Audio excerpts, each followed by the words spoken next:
సరిగ్గా 6 నెలల క్రితం రజిత 10వ తరగతి బ్యాచ్మేట్స్ అందరూ కలిసి గెట్ టుగెదర్ పార్టీ చేసుకోవాలని సోషల్ మీడియాలో చర్చించుకున్నారు. ఈ క్రమంలోనే ఓ రోజు అందరూ కలిసి గెట్ టుగెదర్ పార్టీ చేసుకున్నారు.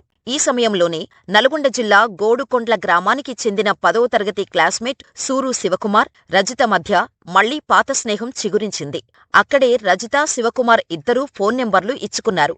అప్పటినుంచి శివ, రజిత తరచూ phone calls, chatting, video calls మాట్లాడుకునేవారు.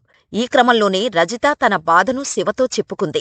తనకు చిన్న వయసులోనే తనకంటే 20 ఏళ్ల పెద్దాయనకు ఇచ్చి పెళ్లి చేశారని, అతనంటే తనకు అస్సలు ఇష్టం లేదని చెప్పింది. ఇష్టంలేని కాపురం కావటంతో ఇద్దరి మధ్య గొడవలు జరుగుతుంటాయని వివరించేది. ఈ క్రమంలో శివ కూడా తన వ్యక్తిగత జీవితం గురించి రజితకు చెప్పుకున్నాడు. తనకు ఇంకా పెళ్లి కాలేదని, ఇప్పుడిప్పుడే ఇంట్లో మ్యాచెస్ చూస్తున్నారంటూ 30 ఏళ్ల శివ రజితకు చెప్పాడు. దీంతో అప్పటికే భర్త చెన్నయ్యపై అసంతృప్తితో ఉన్న రజిత ఇకపై శివతో కలిసి జీవించాలనుకుంది. అప్పటినుంచి శివతో రజిత మరింత చనువు పెంచుకుంది.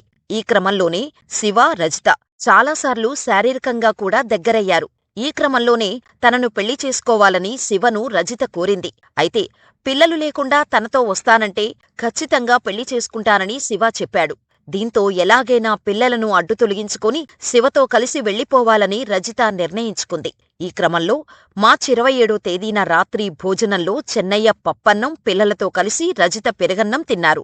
ఆ తర్వాత చెన్నయ్య వాటర్ ట్యాంకర్ డ్యూటీలో భాగంగా చందానగర్కు వెళ్లారు. ఇదే అనువైన సమయంగా భావించిన రజిత మొదట పెద్ద కొడుకు సాయికృష్ణ ముఖంపై టవల్ కప్పి ఊపిరాడకుండా చేసి చంపేసింది. తర్వాత కూతురు మధుప్రియ, ఆ తర్వాత చిన్న కొడుకును గౌతమ్లను కూడా వరుసగా ఇలాగే ఊపిరాడకుండా చేసి హత్య చేసింది. తర్వాత అర్ధరాత్రి వేళ కడుపులో తీవ్రమైన నొప్పి వస్తుందని రజిత కేకలు వేయటంతో భర్త చెన్నయ్య హుటాహుటిన ఓ ప్రైవేటు ఆస్పత్రిలో చేరింది. పెరుగన్నం వికటించి పిల్లలు చనిపోయారని, రజిత అస్వస్థతకు గురైందని ముందుగా అనుకున్నాం.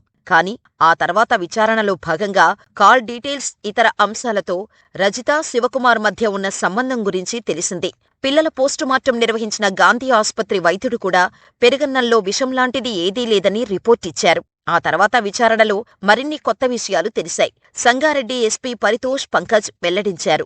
ఈ క్రమంలో చెన్నయ్యను అమాయకుడిగా డిక్లేర్ చేసుకున్న పోలీసులు రజిత స్పృహలోకి రాగానే పోలీసులు ఆమెను విచారించారు.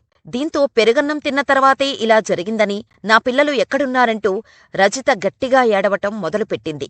తన పిల్లలు బాగానే ఉన్నారు కదా అంటూ గట్టిగా అడిగింది. మీ 3 పిల్లలు చనిపోయారని చెప్పగా రజిత తన నటనను మరింత రక్తికట్టించింది. దీంతో రజిత నటనను చూసిన పోలీసులు నివ్వెరపోయారు. ఆ తర్వాత ఆధారాలన్నీ రజిత ముందు పెట్టిన పోలీసులు తమదైన శైలిలో విచారణ చేపట్టారు. దీంతో రజిత తెల్లముఖం వేసింది. చివరకు ప్రియుడి మోజులో పడి 3 పిల్లలను తానే చంపేసినట్టు రజిత ఒప్పుకుంది.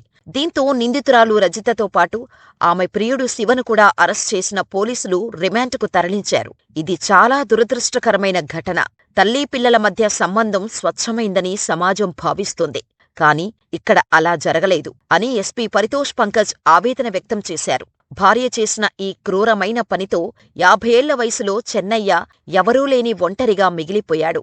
ప్రాణంగా చూసుకునే 3 బిడ్డల్ని పోగొట్టుకుని దిక్కులేనివాడయ్యాడు. ప్రియుడితో వెళ్లిపోవాలనే దుర్బుద్ధితో నవమాసాలు మోసి కనిపించిన కన్నబిడ్డల ఉసురు తీయాలన్న తెగింపు ఈ దుర్మార్గురాలికి ఎలా వచ్చిందని అందరూ దిగ్భ్రాంతి చెందుతున్నారు.